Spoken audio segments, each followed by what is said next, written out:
বাবারা ভাইয়েরা, আপনারা জান্নাতি হবেন সেই জন্য আমার নবীর কষ্ট। আম্মা জান আয়েশা সিদ্দিকা রাদিয়াল্লাহু তাআলা আনহা বলেন, পৃথিবীর মানুষেরা রে, আমার নবী যেদিন আমার হুজরায় ঘুমাইতো, রাত্রে আমার হুজরায় ঘুমাইতো, অর্ধেক রাত ঘুমাইয়া বাকি সময় বসে বসে কাঁদতো। এমন একটা রাত্র নাই যে রাত্রে নবী চোখের পানি দিয়ে জামা কাপড় ভিজাইয়া কাঁদে নাই। পৃথিবীর মানুষেরা, আমার নবী এমন একটা রাত্র নাই যে রাত্রে নবী কাঁদে নাই। জানতে চাইলাম, মা আয়েশা বলেন, হুজুর কেন গো প্রত্যেক রাত্রে কাঁদেন? কি ব্যথা, কি দুঃখ? হুজুর, জীবন একদিন বাবা বলে ডাকেন নাই, জীবন একদিন বাবার কোলে উঠেন নাই, জীবন একটা দিন বাবার আঙ্গুলে ধরে একটা কদম হাঁটেন নাই। সেই বাবার কথা মনে হয়েছে, নবী কথা কয় না কাঁদে। মার কথা মনে হয়েছে, 6 বছর বয়সে মা হারিয়েছিলেন। মক্কার ছেলেরা মা মা বলে ডাকতো, মা দুইটা হাত বাড়াইয়া টাইনা কোলে নিত, 2 গালে চুমু দিত, বাবা বাবা বলে আদর করত। সেদিন আপনি মুহাম্মদ মার ব্যথায় কানতে কানতে জামা কাপড় ভিজাইতেন, চোখের পানি মুছে দেওয়ার মতো আপনার কেউ ছিল না। হুজুর সেই ব্যথায় কি কান্দেন? আমার নবী কথা বলছে না। হুজুর বাবার ব্যথা, মায়ের ব্যথা লইয়া যেদিন উম্মে আইমানের কুলে মাথা রেখে কানতে কানতে মক্কায় ফিরেছিলেন, সেদিন দাদা আব্দুল মুত্তালিব হাত বাড়াইয়া কুলে নিয়েছিল, বুকে লইয়া ঘুমাইতো। হুজুর 8 বছর বয়সের পর দাদাও হারাইছিলেন, সেই ব্যথা বুঝি মনে হয়েছে আপনি কাঁদতেছেন। আমার নবী জবাব দিচ্ছে, রে আয়েশা শোনো রে, আমি কোন ব্যথায় কাঁদি? বাবার জন্য নয়, মায়ের জন্য নয়, দাদার জন্য নয়, আমি কান্দি রে আয়েশা আমার গুনাহগার এতিম উম্মতের ব্যথা। যেই নবী সব ব্যথা ভুলে যায়, আপনার আমার মতো উম্মতের ব্যথায় কান্দে। যেই নবীর একজন উম্মত হাসরের মাঠে থাকা পর্যন্ত, বেহেশতে না যাওয়া পর্যন্ত, একটা উম্মত হাসরের মাঠে বাকি থাকা পর্যন্ত নবী বেহেশতে যাবে না। সেই নবীর উম্মত হইয়া বেহেশতে যাওয়ার পথ ধরা বলুন আমাদের দরকার আছে কিনা? বাবার, আপনারা বেহেশতে যাবেন, দায়িত্ব হয়ে গেছে আল্লাহর। আপনাদেরকে বেহেশতে নিবে, দায়িত্ব হয়েছে আল্লাহ। কোরআন শরীফে বলেছে, আসুন সামনে। বাবা আরো 500 টাকা পাইলাম, বাবা আরো 500 টাকা মাদ্রাসায়। দায়িত্ব কিভাবে হয়েছে এই কোরআন শরীফের মধ্যে ঘোষণা দেওয়া আছে, ইয়া আইয়ুহাল্লাযীনা আমানু, ইয়া আইয়ুহাল্লাযীনা আমানু। এখানে ইয়া আইয়ুহান নাস কয় নাই।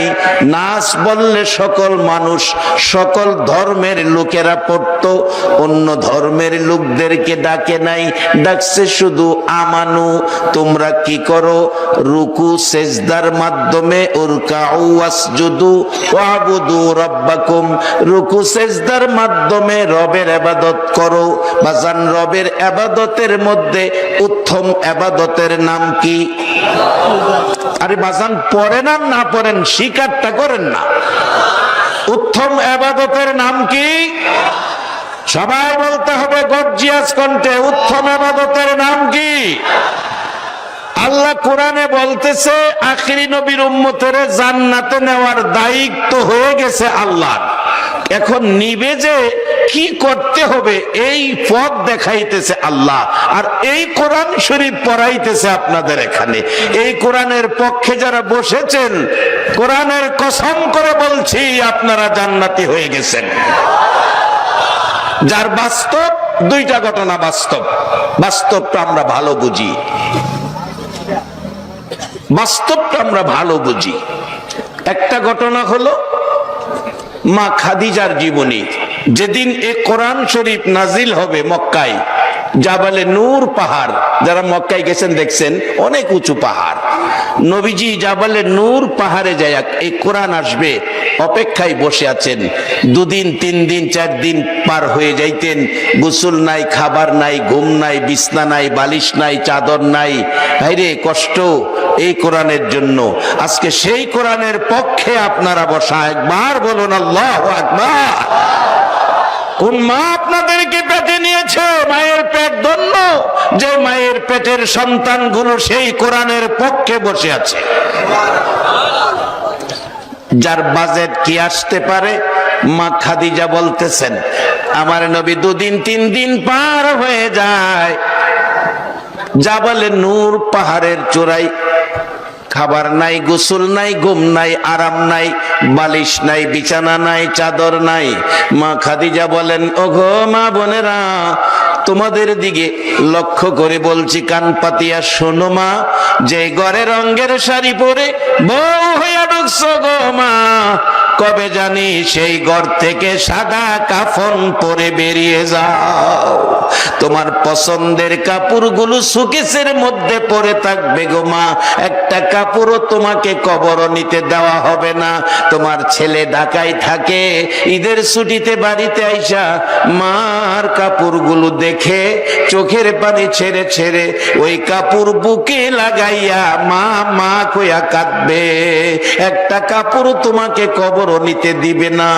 মা আসো কোরআনের পক্ষে লাভবান হয়ে যাবে যার বাস্তব। মা খাদিজা 2টা রুটি 1 বোতল পানি, আরবের ভাষায় 1 মস্ক, আমাদের দেশের ভাষায় ব্যবহার করি 2টা রুটি 1 মস্ক পানি লইয়া মা খাদিজা অনেক উঁচু পাহাড়, আমি নিজেও কয়েকবার পাহাড়ের গোড়ায় গিয়েছি হজ করতে যাইয়া, উপরে ওঠার সাহস পাই না। এখন কিছু ব্যবস্থা, রাস্তা হয়েছে, পাথরের পাহাড়, আগে তো এরকম রাস্তাও ছিল না। মা খাদিজা বলেন, আমি বড় কষ্ট করে পাহাড় বেয়ে ওই পাহাড়ের চূড়ায় যায় পৌঁছলাম। পৃথিবীর মানুষেরা রে, আমি খাদিজা 2 রুটি 1 বোতল পানি লইয়া যায়া দেখি মা নাই, বাবা নাই, এতিম নবী চোখ বন্ধ করে পড়ে আছে। এমন নবী চোখ বন্ধ করে পড়ে আছে যাকে ডাক দেওয়া যায় না, গায়ে ধরে ধাক্কা দেওয়া যায় না, জিবরাইল পর্যন্ত যাকে ডাক দেওয়ার সাহস পায় না। আমি খাদিজা কৌশল নিলাম। কি কৌশল? নবীজির মাথা মুবারকের পাশে বসে কাঁদতে শুরু করলাম। কান্নার আওয়াজ শুনে নবীজি চোখ মুবারক খুলেছে, খাদিজার দিকে তাকাইয়া মুস্কি মুস্কি হাসতেছে। মা খাদিজা ডাকে, হুজুর আমি কাঁদি গো আপনার জন্য, আর আপনি আমার দিকে তাকাইয়া হাসেন, কারণ কি? আমার চেহারায় কি কোনো দাগ লেগে গেছে? না রে খাদিজা, হাসেন কেন? আমি যে আপনাকে ভালোবাসি গো নবী, ভালোবাসায় কি কোনো বেজাল আছে? না রে খাদিজা। হুজুর যেদিন মক্কার জমিনে আমার বাড়িতে রাখাল হইয়া ঢুকছিলেন, আমি আপনার সুন্দর চেহারা দেখে গো নবী আমার জীবন জৈবন ধন সম্পদ, টাকা পয়সা, ব্যবসার মালামাল, বাড়িঘর, ধন সম্পদ, জায়গা জমিন, বেড়া বকরি দুম্বা, নগদ বাকি সব সম্পদ আপনার কদম মুবারকে ঢেলে দিয়েছিলাম গো নবী।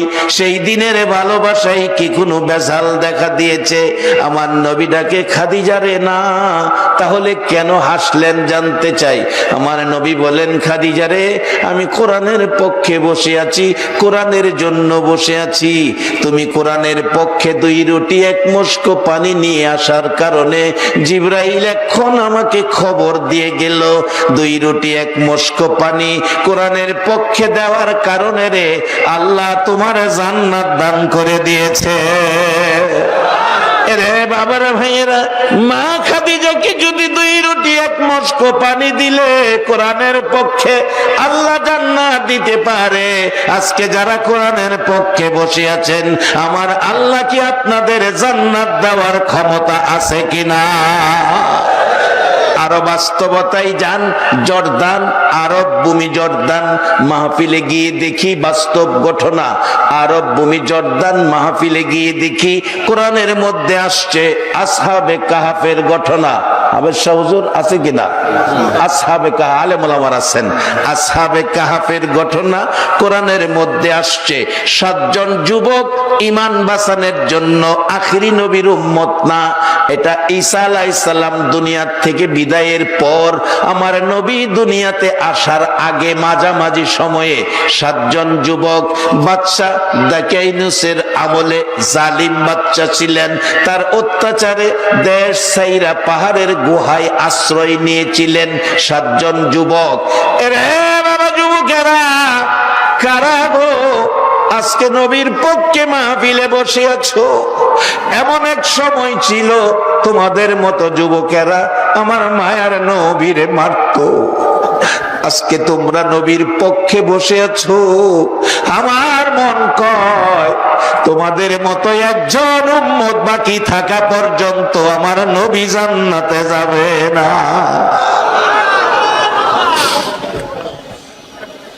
জর্দানে যাইয়া দেখি যে গুহার মধ্যে 7 জন যুবক ঘুমিয়েছিলেন।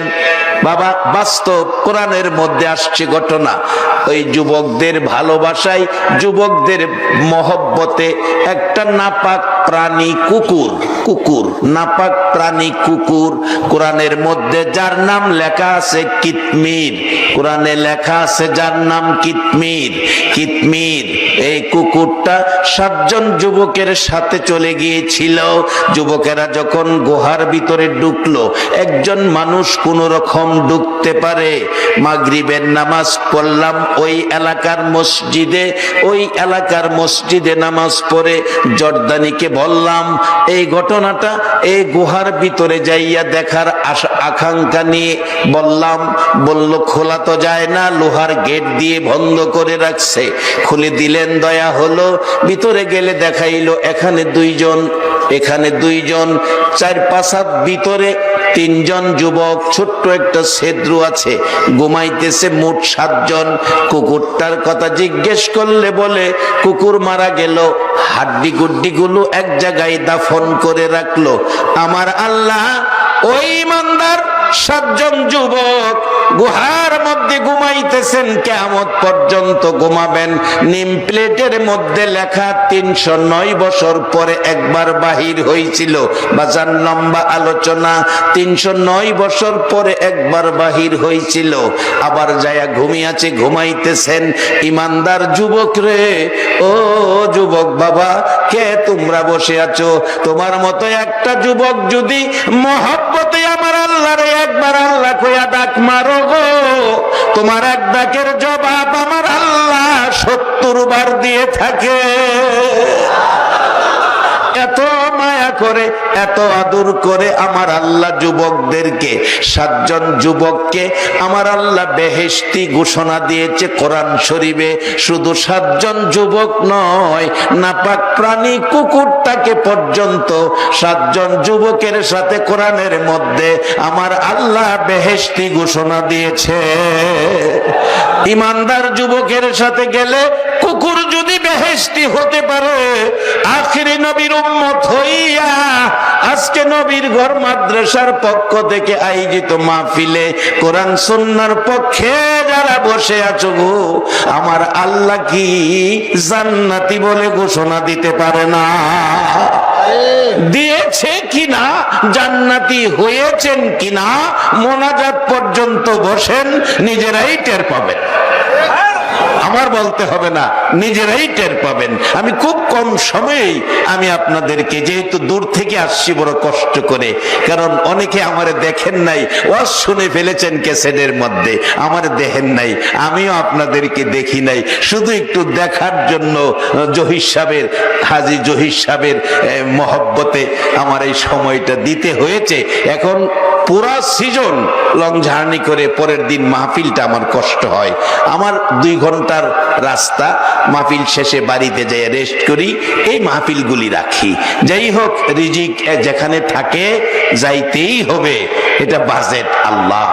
আপনাদের সাথে দেখা হবে, এটাও বাজেট আল্লাহর। সকলে একবার বলুন আল্লাহু আকবার। বাবা আরো গর্জিয়াস কণ্ঠে বলুন আল্লাহু আকবার।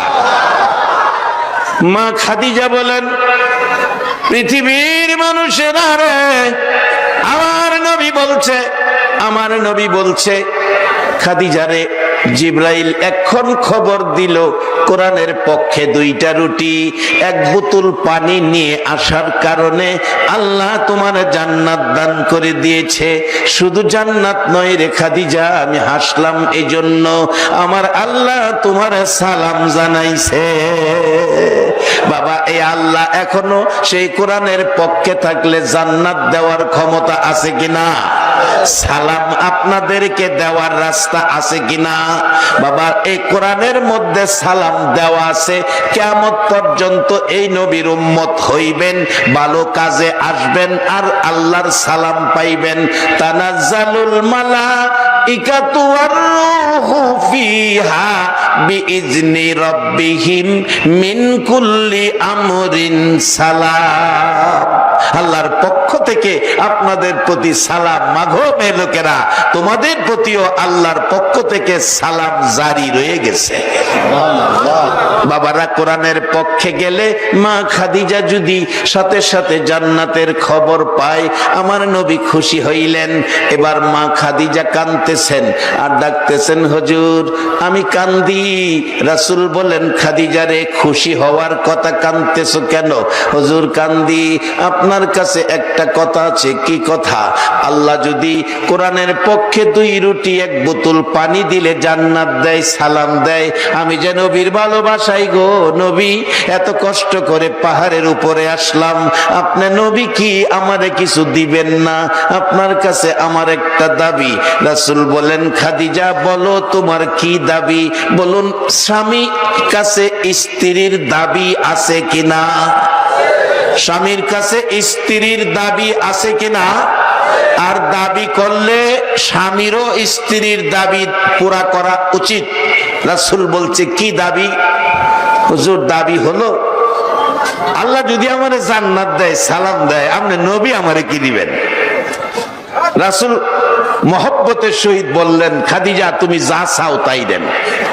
আমরা দেশের স্ত্রী যদি স্বামীর কাছে এই খবর পাইতো, যা চাও তাই দেন, প্রথম চাইলে হইলে সম্পত্তি অর্ধেক আমার নামে লিখে দেন, সম্পত্তি অর্ধেক লিখে দেন আমার নামে, 10 ভরি স্বর্ণের অলংকার দেন, ঢাকায় যায় আমার পছন্দ মতো 2টা শাড়ি কিনবো, টাকা দেন। মামে লোকেরা শোনো, নবী বিবি খাদিজা কি চায়? হুজুর প্রথম নম্বরে দাবি হলো গো নবী, আমি খাদিজা যেদিন মৃত্যু হয়ে যাবে, আমার বাজারের কিনা কাফন আমার গায়ে লাগায়েন না, আপনার একটা জুব্বা মুবারক, আপনার একটা পাঞ্জাবি দিয়ে আমারে কাফন পরাইবেন। যাও খাদিজা। 2 নাম্বার দাবি, হুজুর যেই কবরের মধ্যে জান্নাতুল মুআল্লায় আমাকে শোয়াইবেন, ওই কবরটার ভিতরে আপনি নবী একটু শুয়ে আসবেন। এবার আপনারা ফয়সালা দেন, সারা পৃথিবীর জন্য যেই নবী রহমত, এই নবী যদি কবরের ভিতরে শুয়ে আসে, কবরটা রহমতে ভরপুর হবে কিনা? বাবারা, আরো বাস্তবে আসুন। নবী যেখানে রহমত, সেখানে ভারতের এক ছোট্ট ইতিহাস, ছোট্ট ঘটনা, বেশি দিন আগের ঘটনা নয়। 16 কোটি হিন্দু যাকে দেবতার মতো পূজা করত, শ্রদ্ধা করত, যার নাম ডক্টর শিব শক্তি শঙ্কর, শিব শক্তি শঙ্কর। ওই ডক্টর শিব শক্তি 16 কোটি হিন্দুর দেবতা ছিলেন। ঘুমের ঘরে ঘুমিয়েছে আমার মদিনার নবী, মা নাই বাবা নাই নবী, গুনাহগারের বন্ধু উম্মতের কান্ডারি ডক্টর শিব শক্তির ঘরে যাইয়া ডাকতেছে, ও ডক্টর শিব শক্তি, আমি নবী মদিনার থেকে এসেছি তোমার কালিমা পড়ানোর জন্য। এই সুন্দর নবীর চেহারা দেখে ডক্টর শিব শক্তি আর দেরি করে নাই। বাজান, কেউ অস্বীকার করার ক্ষমতা নাই, সাথে সাথে নবীর হাত ধরে কালিমা পড়ে মুসলমান হইয়া গেছে। সকালবেলা ঘুম থেকে উঠে অন্যদিন তুলসীর পূজা করত, গাছের পূজা করত, সূর্যের পূজা করত, আগুনের পূজা করত। আজকে দরজাই খোলে না ডক্টর শিব শক্তি। নাস্তার টাইম হয়ে গেছে, দরজা খোলে না। বিবি নাস্তা বানাইয়া ঘরের দরজায় ডাকতেছে, ঠাকুর কর্তা দরজা খোলেন। কি হলো, সমস্যা হলো নাকি? দরজা খোলেন না, পূজা করেন না। দরজা খুলে দিছে, কি ব্যাপার, বাহির হন না কেন? বিবি কেমনে বাহির হব গো, আমার ঘরের দিকে তাকাইয়া দেখ। বিবি বলেন, ঘরের দিকে তাকাইয়া দেখি ঘরটা রহমত বরকতে ঝিলমিল করতেছে। ডাকতেছে, বিবি স্বামী গো, সত্য করে কও তোমার ঘরে আজকে কোন মহান অতিথি আসছিল? ডক্টর শিব শক্তি বলছে, ও বিবি, আমার ঘরে আজকে মদিনার নবী আসছিল। রে বাবারা, ভাইরা, জানি না গো, আজকে যারা নবীর ঘরের পক্ষ থেকে আয়োজিত মাহফিলে এসেছেন, কোন দিন জানি আপনাদের ঘরে আমার মদিনার নবী আইসা যায়। ডক্টর শিব শক্তি বলেন, বিবি বিবি গো, মদিনার নবী আমার ঘরে এসে আমারে কালিমা পড়াইয়া গেছে গো বিবি। বিবি বলেন, তাহলে তো আপনার ভাগ্য ভালো হয়ে গেছে। ঠিক আছে, অনুমতি দেন ঘরে আসি, নাস্তা তো খাইতে হবে। মুসলমান হন আর যাই হন, ঘরে ঢুকছে, নাস্তা সামনে দিলে ডক্টর শিব শক্তি ডাকতেছে, বিবি গো, আমি মুসলমান, তুমি তো মুসলমান হও নাই, কাজী আমি আর তোমার হাতের নাস্তা খাবো না। মাত্র মুসলমান হইছে, বিবি মুসলমান না বলে নাস্তা খাইতে রাজি না। আর আমরা কবের মুসলমান, হিসাব কিতাব নাই, যা ভাই মানে খায়। এজন্য তো বিশ্ববাজারে মুসলমান মাইর খায়। মাইর খাওয়ার ফালা যেখানে, এখানেই মুসলমান। আমি আপনাদের কাছে জানতে চাই, যারা মুসলমানদেরকে বিশ্বজুড়ে মারতেছে, তারা ভাবতেছে মুসলমানদের কেউ নাই। মুসলমানদের কি কেউ নাই? মুসলমানদের গার্জিয়ান নাই? বলুন তো দেখি, ইমানি শক্তিতে বলবেন মুসলমানদের গার্জিয়ান কে? আরো জোরে বলুন কে? তোমরা ভাবছো মুসলমানদের গার্জিয়ান নাই, তোমাদের এ অত্যাচার চলছে, তোমরা অপেক্ষায় থাকো। আমাদের গার্জিয়ান আল্লাহ, যে আল্লাহ ধরে না ধরে না ধরে না, আর যদি ধরে তাইলে ছাড়ে না। কোরআন বলছে, ইন্না আযাবি লাশাদীদ, আল্লাহর ধরা বড় শক্ত, অপেক্ষায় থাকো। বহু অত্যাচার মুসলমানের উপর করেছো, আর বেশি দিন নাই, আমার আল্লাহর ধরা বাজেট হয়ে যাচ্ছে, তোমাদের উপর আইসা যাবে। পারবো নি আল্লাহ? পারবো পারবো পারবো কিনা নমরুদ রে ফাইলে জিগায়েন। নমরুদের বিরুদ্ধে না কি বাহিনী পাঠাইছি নজর? মশা মশা মশা মশা দিয়া নমরুদ বাহিনীর সাইজ করে লাইছে। এই মশা কি আল্লাহর গোডাউনে আছে না? হনো আবার ওখানে আবার নতুন মশা আবিষ্কার হয়েছে। এটা জানি কি মশা কয়, একটাই কামড় দিলে বলে 1 মাস হসপিটাল টাউন লাগে। ডেঙ্গু না, ডেঙ্গু না, চিকুনগুনিয়া। বাজান, চিকুনগুনিয়ার পাওয়ার যদি এত হয়, আর এটা যদি মুড়াগুনিয়া হয়, অবস্থা কি হইব? এবার সত্য কিনা কইবেন, এই চিকুনগুনিয়া মশা কার বানানো? না আমেরিকার প্রেসিডেন্টে বানাইছে? হ্যাঁ রে, ও সাইজ করে লাইব দরতাল্লা।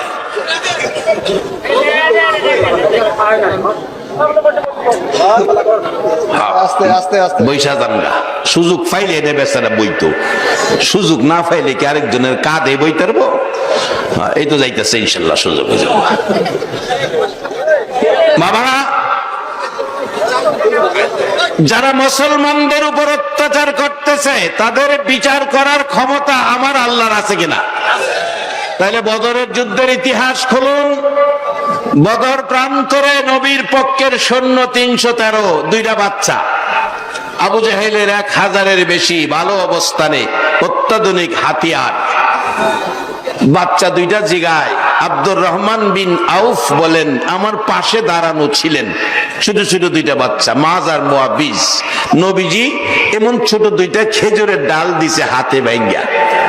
নবীর দেওয়া খেজুরের ডাল লইয়া আব্দুর রহমান বিন আউফ বলেন দুইটা বাচ্চা দৌড়াইয়া আবু জাহেলের কাছে গিয়া, ছোট করে বলছি, আবু জাহেলকে আক্রমণ করতেছে।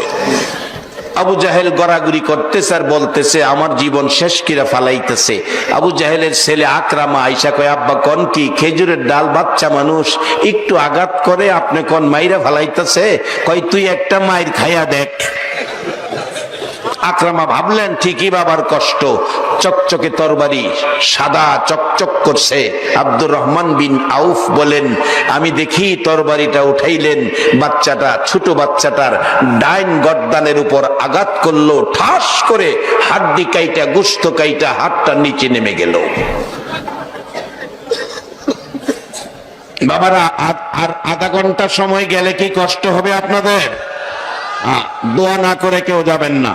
এই ভাগ্য এত মানুষের জমায়েত ইচ্ছা করলে করা যায় না। একজন মানুষ যদি এখানে আল্লাহর পছন্দের থাকে, একে উসিলা করে সকলের দোয়া কবুল হবে। দোয়া যে কবুল হয়েছে নিজেরাই টের পাবেন, আমার বলতে হবে না। বলতেছিলাম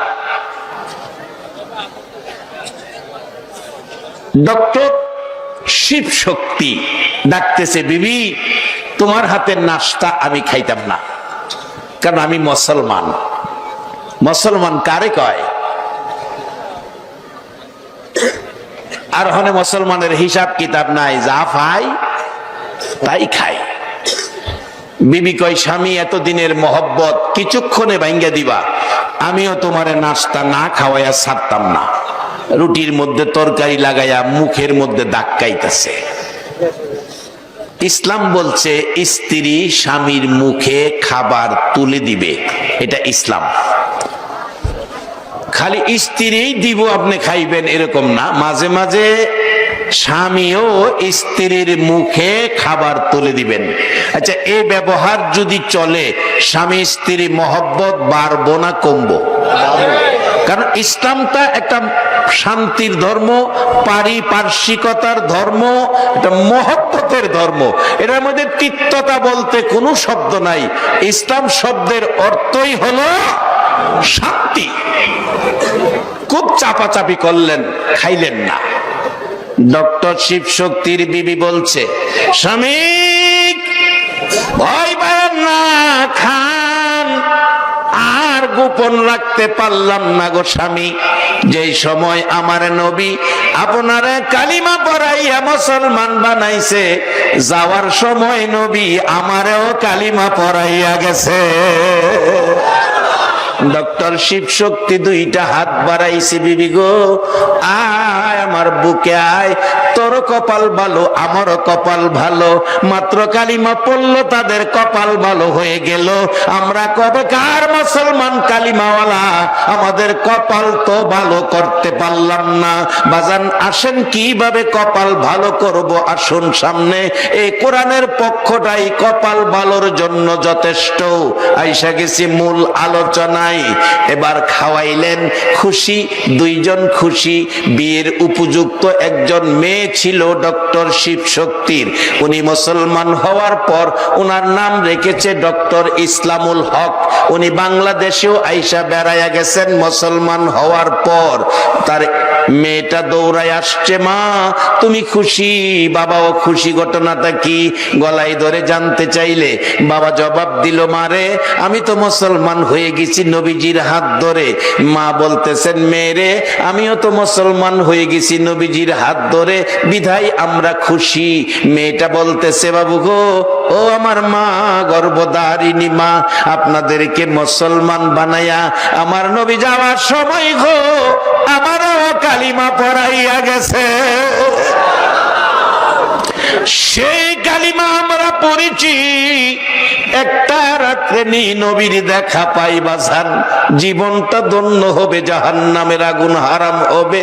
কারণ আমরা এই দেশের বাসিন্দা কেউ না, আমাদের মতো বহু মানুষ কবরে যাইয়া দেখেন কবরস্থানে পচে গলে মাটির সাথে মিশে গেছে, কবর গর্ত হইয়া গেছে। বলতেছিলাম সে রহমতের নবী যেই ঘরে, ঘরটা কি হলো, কি খেলা, ডক্টর শিব শক্তি বলল। এবার আমার নবী ডাকতেছেন, খাদিজা রে, তুমি যেই কবরে যাইবা আমি আগে কবরে শুয়ে আসবো, ঠিক আছে? তোমার সেই কথাও রাখলাম। হুজুর আরেকটা কথা, কি? কবরে শুয়ায়া কবর ছাড়ো, সবাই চলে যাবে, মুলকিন নকির কবরে আসবে। হুজুর কি প্রশ্ন জানি করে, আমি জবাব কেমনে দিব, ভয় লাগে। অনুরোধ করি আপনি আমার কবরের পাশে বসে থাকবেন, সবাই চলে গেলেও আপনি কবরের পাশে থাইকা মুলকিন নকিরের সওয়ালের জবাব আপনি দিয়ে যাবেন। এই তিন কথা রাখলেন। খাদিজা বিদায়ের পর ঘটনা তাই হলো, কবরের পাশে নবীজি বসে আছে। হজ করতে যারা গেছেন, যে কবরের পাশে নবী বসেছিল, এটা মক্কায় জান্নাতুল মুআল্লার মধ্যে কবরখানি। হজ করতে যাইয়া ঘুরতে ঘুরতে মা খাদিজার কবর তালাশ করতেছিলাম, যে কবরের পাশে আমার নবী বৈশা ছিল। একজন বাংলাদেশি কাজ করে, জিজ্ঞেস করলাম মা খাদিজার কবরটা কোনটা? দেখাইলো নিচে দিয়া যান, উপর দিয়া রাস্তা, নিচে দিয়া যান, বুক পরিমাণ বাউন্ডারি করা মা খাদিজার কবর। পাশে দাঁড়াইলাম, দেখলাম যে কবরের পাশে আল্লাহর হাবিব বসেছিল। পাশে দাঁড়াইয়া সূরা ইয়াসিন তেলাওয়াত করে হাত বাড়াইলাম, ও নবীর উম্মতেরা, তোমাদের কপাল ভালো গো, আখিরি নবী পাইয়া। দাঁড়াইয়া দোয়ায় হাত বাড়ানোর পর দেখি কবর থেকে যেন মদিনার নবীর গন্ধ আসতেছে।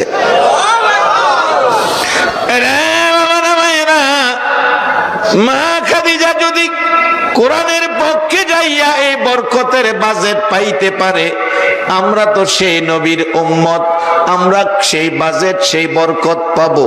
আসুন, কোরআন বলছে আমানুর কাউ আমানুর কাউ আসজুদু ওয়াবুদু রাব্বাকুম, ও ইমানদাররা রুকু সেজদার মাধ্যমে রবের ইবাদত করো, তারপরে জান্নাত দিবে। সে কথাও কয় নাই কোরআনের মধ্যে। তারপরে বলছে আফআলুল খায়রা, ভালো কাজ করো, লাআল্লাকুম তুফলিহুন, তবেই তোমরা সাফল্য জীবন হবে, তবেই তোমাদের জীবন সার্থক হবে, তবেই তোমরা 10টা পৃথিবীর সমান জান্নাতি হয়ে যাবে। একবার বলুন আল্লাহু আকবার। বাবারা, ভালো কাজ করতে হবে, অন্যায় কাজ ছেড়ে দিয়ে ভালো কাজে আসেন, জান্নাত পাবেন। আসুন কোন কাজে জান্নাত সহজে পাওয়া যায়, বাস্তবতায় গেলাম। বাবারা, হযরত ইমাম গাজ্জালী সাহেব রহমাতুল্লাহ আলাইহির জীবনীর মধ্যে আসছে, আমার নবী ঘুমের ঘরে এসে স্বপ্ন যুগে ইমাম গাজ্জালী সাহেবকে ডাকতেছে নবীজি নিজে, ও ইমাম গাজ্জালী, তোমার মহল্লায় একটা লোক মারা গেছে, লোকটার নাম আব্দুর রহমান, তুমি তাকে কাফন দাফন কইরো। আমি রাসূল বলে গেলাম লোকটা জান্নাতি। আমি জানতে চাই ইমানদার মুসলমানের কাছে, নবী যাকে জান্নাতি কয়, বলুন আমার আল্লাহ কোনদিন তারে জাহান্নামী কইব কিনা? কার জান্নাতি কয়? আসুন, এটাই হবে আমার মূল কথা। তবে ভালো কাজ করতেইব।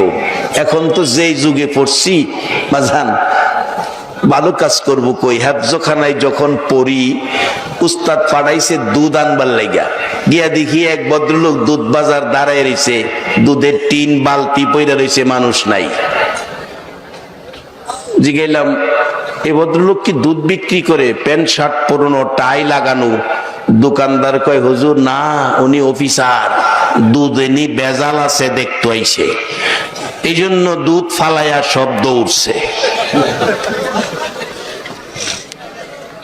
আরেকদিন দেখি ভদ্রলোক লঙ্গি পরনো, শার্ট পরনো, সিভিলে আইছে, দুধের জগ হাতে আইসা বলছে একজনও লড়তে পারবো না, দুধ ঠিক আছে কিনা আমি দেখবো। সবাই দাঁড়ায় রয়েছে, দুধ দেখতেছে, একটা টিন ভর্তি দুধ, এর মধ্যে কি একটা মেশিন দিল, ধরাত পড়ে গেল পানি। বলতেছে মিয়া দুধে পানি দিলেন, দুধে পানি দিলেন, কেমন মুসলমান আপনি? অবশেষে 2-3 ধমক দিয়ে তার বিচার করলো কি, দুধের টিন দুইজনে ধরে তার মাথায় দেন, দুধের টিন ওই দুধুলার মাথায় ঢালতেছে। আমি কাছে দাঁড়াইয়া কই লোকটার ভাগ্য কত ভালো রে, দুধ দিয়া গোসল করতেছে।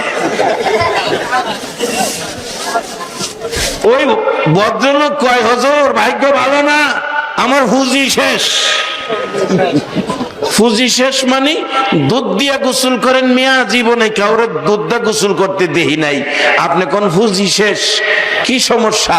হুজুর 18 সের, তখন কেজি লিটার ছিল না, 18 সের দুধ মাত্র 2 সের পানি দিছিলাম।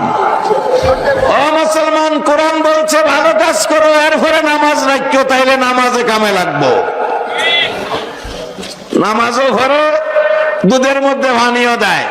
হাজী সাহেব হজ করে আইছে, 9 বার হজ করছে, হাজী সাহেব না কইলে মন্ডা বাজার, বেচারা ছোট ভাই বোনের সম্পত্তি সব নিজের নামে লেখা লই লাইছে।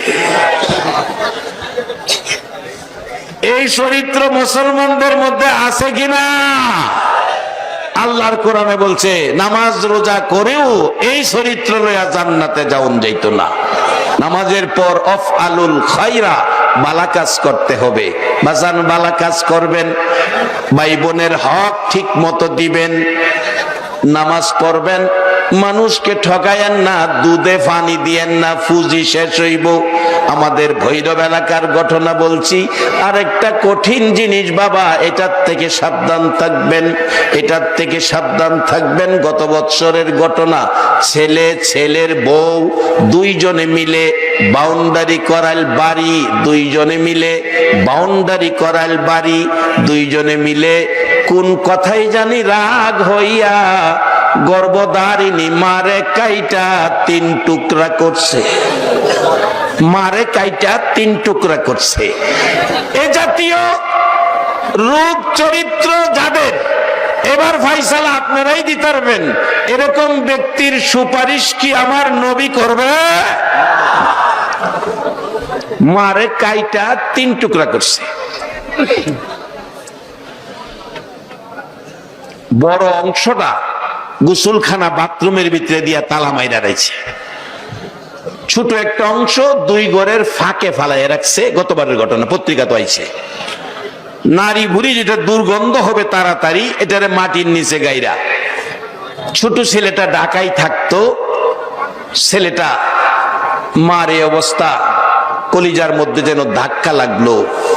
বাজান, আমেরিকা লন্ডন যদি ছেলে বিপদে পড়ে, বাংলাদেশে থাইকা কম্পিউটার নয় মোবাইলও করলো না, এরপরও ছেলের বিপদের খবরটা আইসা গেছে যার কাছে, বলুন তো সেই ব্যক্তিটাকে, আওয়াজ করে বলুন কে?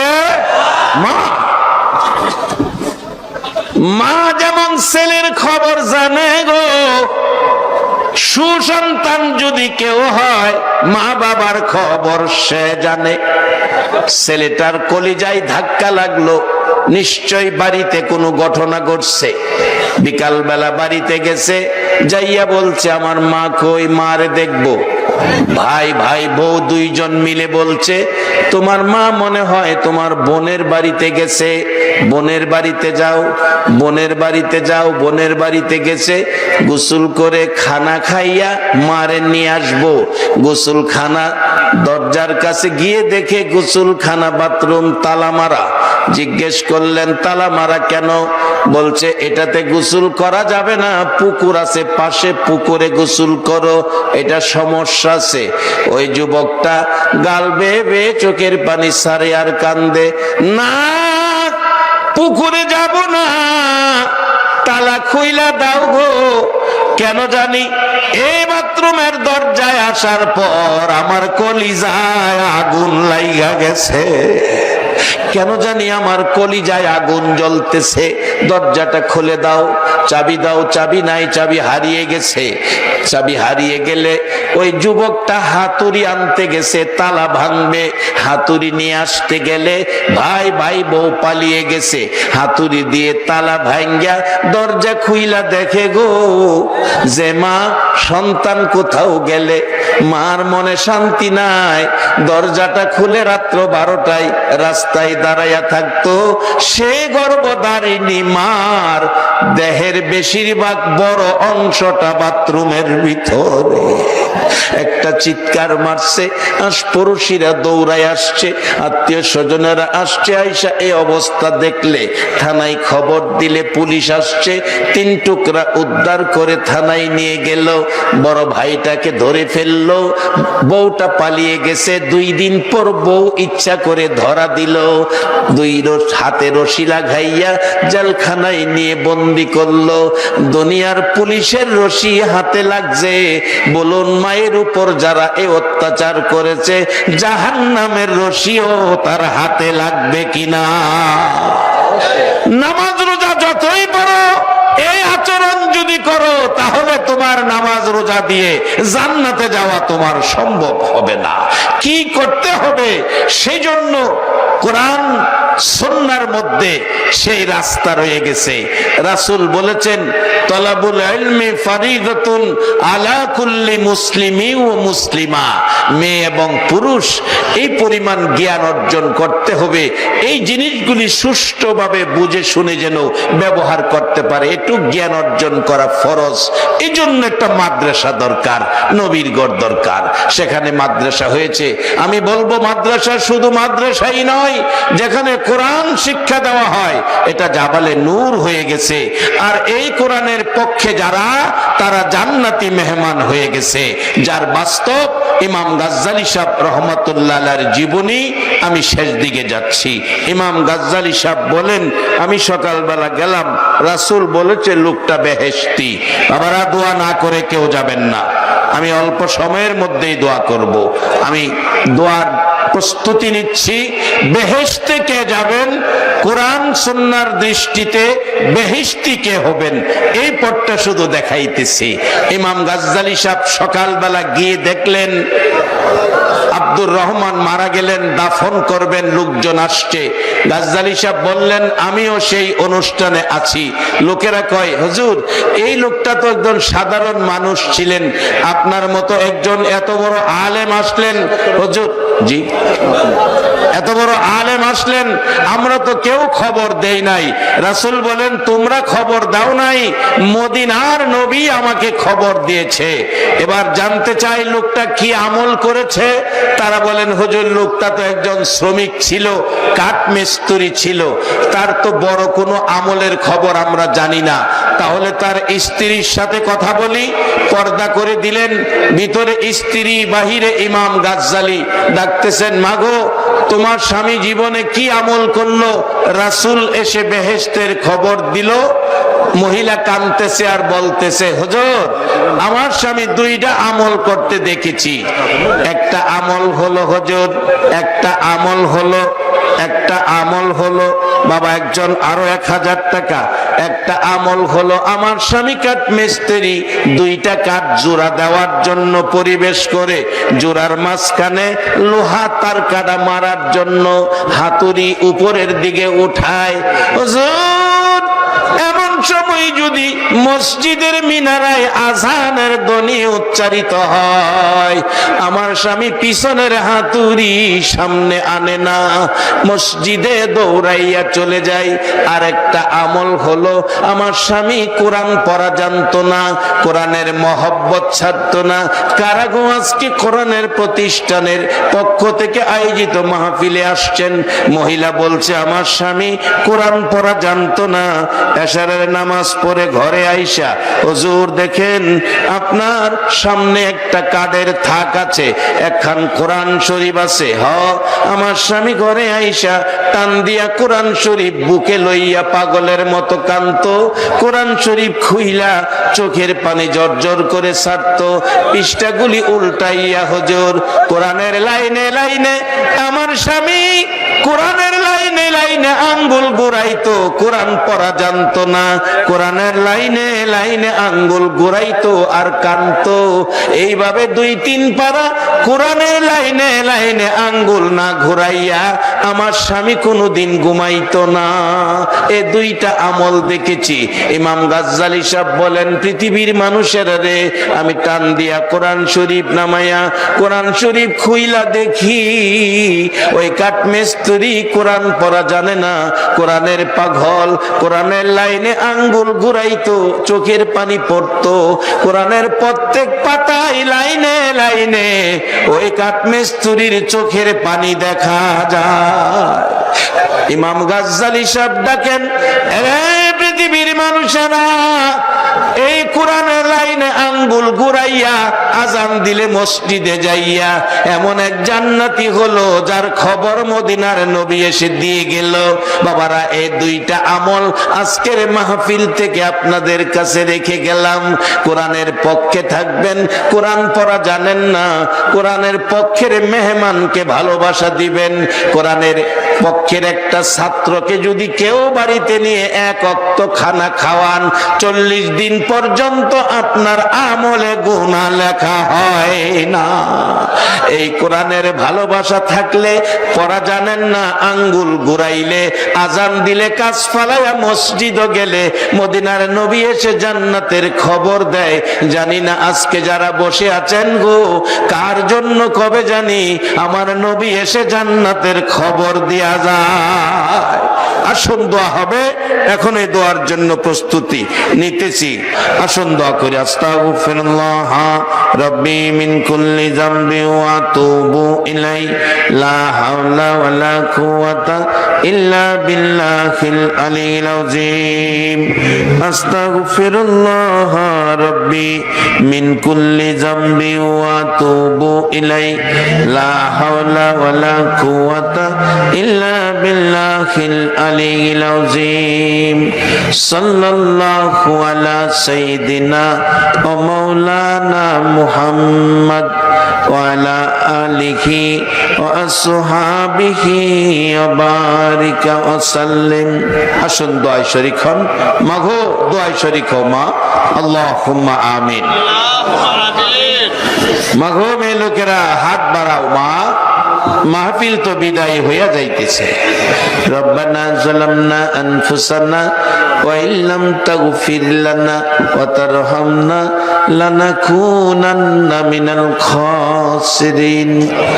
রব্বিরহামহুমা কামা রাব্বায়ানি সগীরা। রব্বুল আলামিন, ওগো আমার মায়ার আল্লাহ, মাবুদ রে, হাজার হাজার মানুষ এই কোরআনের পক্ষে আসছিল গো আল্লাহ। উপস্থিত অনুপস্থিত সকলের জন্য আমি তোমার কাছে পানা চাই, সকলের জন্য তোমার কাছে দয়া চাই, তোমার মায়ার কোটে হাত বাড়াই। মাবুদ রে, মেয়ে বুঝি না, পুরুষ বুঝি না, নেককার বুঝি না, গুনাহগার বুঝি না, যুবক বুঝি না, বুড়া বুঝি না, এই মাহফিলে উপস্থিত অনুপস্থিত যারা ছিল রে আল্লাহ, সকলের জীবনের গুনাহগুলো তুমি মাফ করে দাও। মাবুদ, আমরা গুনাহগার, তুমি গাফফার, আমরা গুনাহ করি, তুমি মাফ করো। মাফের আশায় হাত বাড়াইছি, ফিরাইও না, ঘুরাইও না। কার জীবনে কত গুনাহ হিসাব জিগায়া লজ্জা দিও না। এই মাহফিলের খাতিরে আমাদের তামাম জিন্দেগির গুনাহগুলো ক্ষমা করে দাও। মাবুদ রে, আর একটা দরখাস্ত করি, তুমি রাগ হইও না। তুমি যদি রাগ হও, আমরার মনের দুঃখ কার কাছে কমু জানি না, কার জানি মা নাই গো, মা নাই, মা মা গো, ও মা, সন্তান যদি কোথাও যাইতো, রাত্র 12টায় দরজা খুইলা কান্তা ঘুমা। সন্তানের যদি অসুখ বিসুখ হইতো, বিছনায় বসে বসে সন্তানের মায়াই কান্তা গোমা।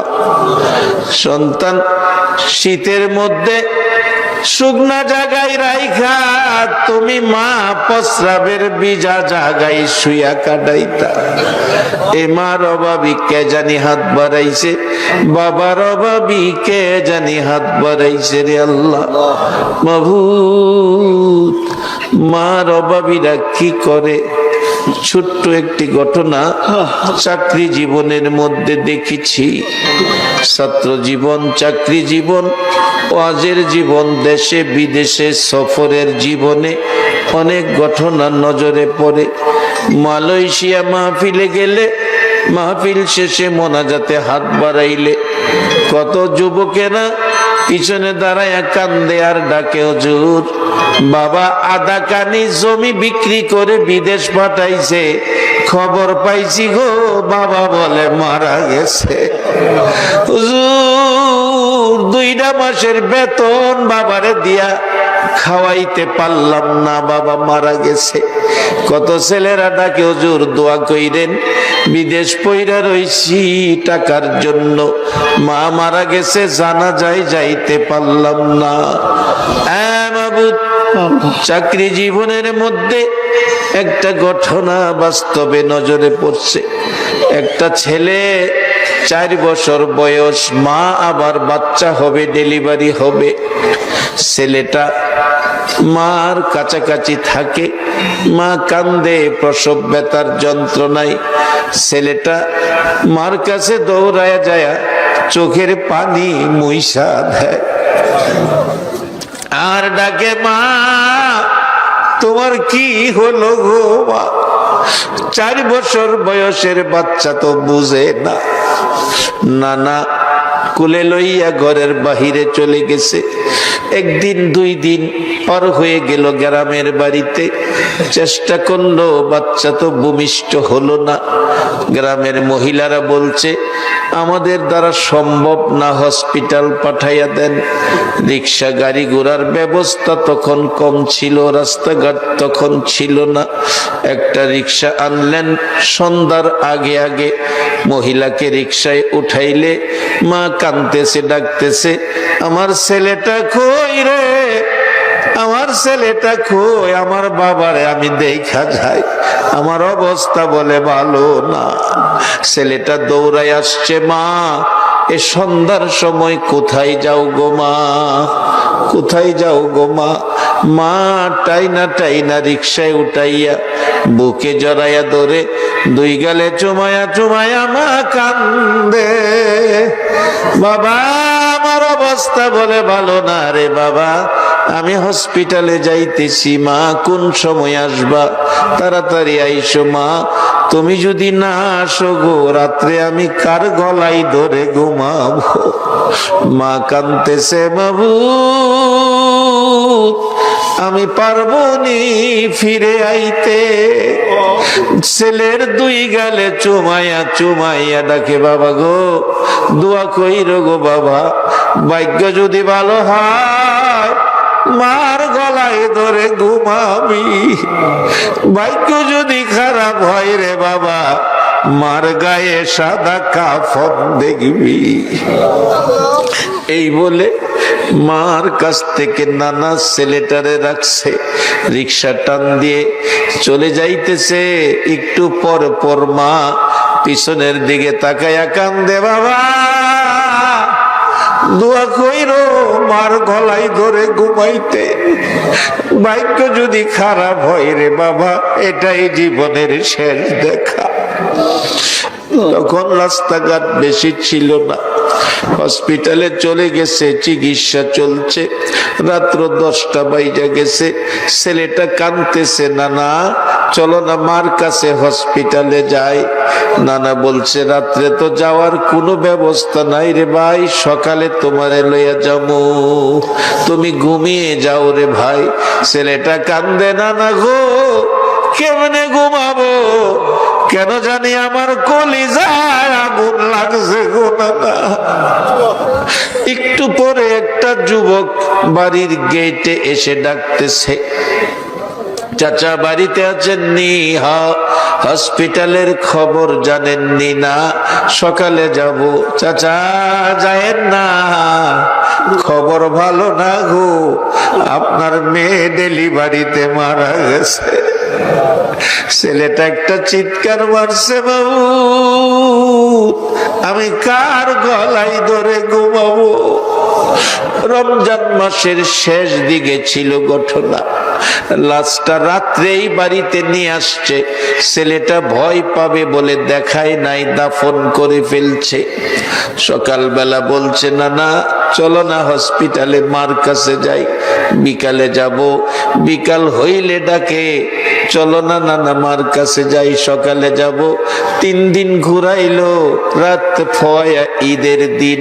ছেলেটা কান্দে, নানা গো আজকে আর আমি ঘুমাবো না, আমারে মার কাছে লইয়া যাও। নানা সে নাতিরে লইয়া তার বাবার কাছে গেছে। বাবারে তোমার ছেলে তুমি রাখো, আমি আর পারি না। বাবার গলায় ধরে কান্দে, বাবা বলো না গো আমার মা কই?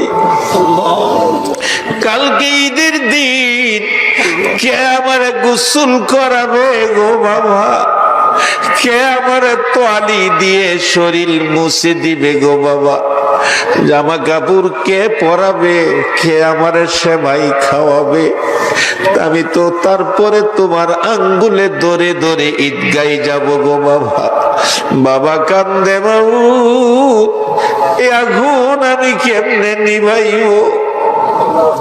সকাল বেলা ডাকতেছে, আসো আমি গোসল করাই। না মা গোসল করাবে, চলো হসপিটালে যাই। বাবা সইতে পারে না ছেলের কান্না, আঙ্গুলে ধরে ধরে যাইতেছে। ঈদগার সামনে কবরস্থান, কবরস্থানে যাইয়া নতুন কবরের পাশে দাঁড় করাইয়া ডাকতেছে, বাবা এটাই তোমার মার হসপিটাল, এই কবরের ভিতরে তোমার মা ঘুমাইয়া রইছে। ছেলের বাবা ডাকতেছে, বাচ্চার মা গো, 3 দিন 3 রাত তোমার ছেলে মা মা গোয়া কাঁদতেছে। আজকে ঈদের দিন তোমার হাতে গোসল করানোর জন্য ডাকতেছে, তুমি একটু উইঠা আসো না, তোমার নিষ্পাপ বাচ্চাটারে গোসল দিয়া যাও না। বাচ্চাটা কাঁদতে কাঁদতে কবরের উপরে পড়ে গেছে। বাবা টাইনা টাইনা উঠাইতে চাইলে বাচ্চাটা কান্দে, বাবা গো উঠাইও না, আমি মার গলায় ধরে ঘুমাবো। এই মাহারা বেতা লইয়া কে জানি হাত বাড়াইছে, কার গাল বেয়ে বেয়ে চোখের পানি পড়তেছে। বাবা হারা হইয়া কে জানি হাত বাড়াইছে, বাবার ব্যথায় গাল বেয়ে বেয়ে চোখের পানি পড়ছে। মাবুদরে আমার মা বাবা সহ মা বাবা যার কবরে, এই চোখের পানিগুলো দেখে তোমার কি মায়া লাগে না রে আল্লাহ? তোমার কি দয়া লাগে না? এই মাহফিলের বরকতে কোরআন সুন্নাহর খাতিরে আল্লাহ গো ওই সকল কবর গুলো জান্নাতের বাগান বানাইয়া দাও। মাবুদ তাদের জন্য তোমার জান্নাত ভিক্ষা চাই রে আল্লাহ। কতজন মা বাবার জন্য দোয়া চাইয়া এই মাদ্রাসায় টাকা পয়সা দান করেছে। আল্লাহ গো মা বাবা যাদের কবরে আছে, অনেকের মা আছে বাবা নাই, বাবা আছে মা নাই, যারা কবরে আছে সকলের কবর জান্নাতের টুকরা বানাইয়া দাও। যারা দুনিয়াতে আছে হায়াত বাড়াইয়া দাও। মা বাবা কেমন জিনিস বুঝার তৌফিক ছেলে মেয়েদেরকে দান করে দাও। আল্লাহ আমাদের মধ্যে যারা নামাজি নামাজ কবুল করে লও, যারা নামাজ পড়ে না নামাজের বুঝ দান করে দাও। আল্লাহ গো যারা ব্যবসা করে ব্যবসায় বরকত দাও, যারা ব্যবসা করে প্রত্যেকের ব্যবসায় বরকত দাও। আল্লাহ আমার ভাই সিদ্দিক সাহেব সহ সবাইকে তুমি আপদ বিপদ আগুন পানি শয়তানের শয়তানি দুশ্মনের দুশ্মনী হইতে বাঁচাইয়া রহমত বরকত শান্তি দ্বারা ভরপুর করে দাও। মাবুদ, আজকের মাহফিলের সকল মেহমান উপস্থিত অনুপস্থিত অনেকে চলে গেছে, কাউরে আমি এই মোনাজাত থেকে বাহিরে রাখতে চাই না। সকলকে তুমি নেক হায়াত বাড়াইয়া দাও। আল্লাহ আমার মা বোন গুলোরে রাবিয়া বস্তির মতো বানাইয়া দাও। আল্লাহ সাদা দাড়িওয়ালা মুরব্বীগণকে আবু বকর সিদ্দিকের মতো নবীর আশিক বানিয়ে দাও। এলাকার যুবক ভাইদেরকে ইমাম হাসাইন হুসাইনের মতো সত্যবাদী বানাইয়া দাও। মাবুদ, ঢাকার থেকে যে মেহমানেরা আসছে, আমার ভাই হাজী জহির সাহেব সহ আমার মহব্বতী সকলকে তুমি নেক হায়াত বাড়াইয়া দাও। আল্লাহ পরীক্ষার্থী দোয়া চাইছেন, আল্লাহ গো সকল পরীক্ষার্থীদেরকে কামিয়াবি দান করে দাও। যে বাবা 1000 টাকা দিয়ে দোয়ার দরখাস্ত করেছে, আল্লাহ রেজাল্ট যেদিন দেবে খুশি মনে বাড়িতে ফিরাইও, মা বাবার কলিজা ঠান্ডা রাইখো রে আল্লাহ। মাবুদ, যারা ব্যবসা করে ব্যবসায় বরকত দাও, চাকরি করে পদোন্নতি দান করে দাও, গৃহস্থী করে করবে জমির ফসলে বরকত দাও। আল্লাহ বিদেশ থাকে অনেকের ছেলেরা ভাইয়েরা যে যেই দেশে থাকে সহি সালামতে রাখো, বিদেশ যাবে মনের আশা পুরা করে দাও। আল্লাহ খাস করে এই এলাকার উপর তোমার রহমত বর্ষিত করে দাও। নবীর ঘর মাদ্রাসার জন্য যারা টাকা পয়সা দান করেছে রে আল্লাহ, দান করবে বলে কথা দিয়েছে, একটা রাত্রে মদিনার নবীরে ঘুমের ঘরে স্বপ্নে দেখাইয়া দাও। এই মাদ্রাসার ছাত্র শিক্ষক কমিটি সকলের মান সম্মান ইজ্জত বাড়াইয়া দাও। আল্লাহ প্রত্যেককে হাফেজ হয়ে হক্কানি আলেম হওয়ার তৌফিক দান করে দাও। আল্লাহ মাহফিল শেষে যারা যেখানে যাবে সহি সালামতে মান সম্মান ইজ্জতে জায়গায় জায়গায় পৌঁছাইয়া দাও।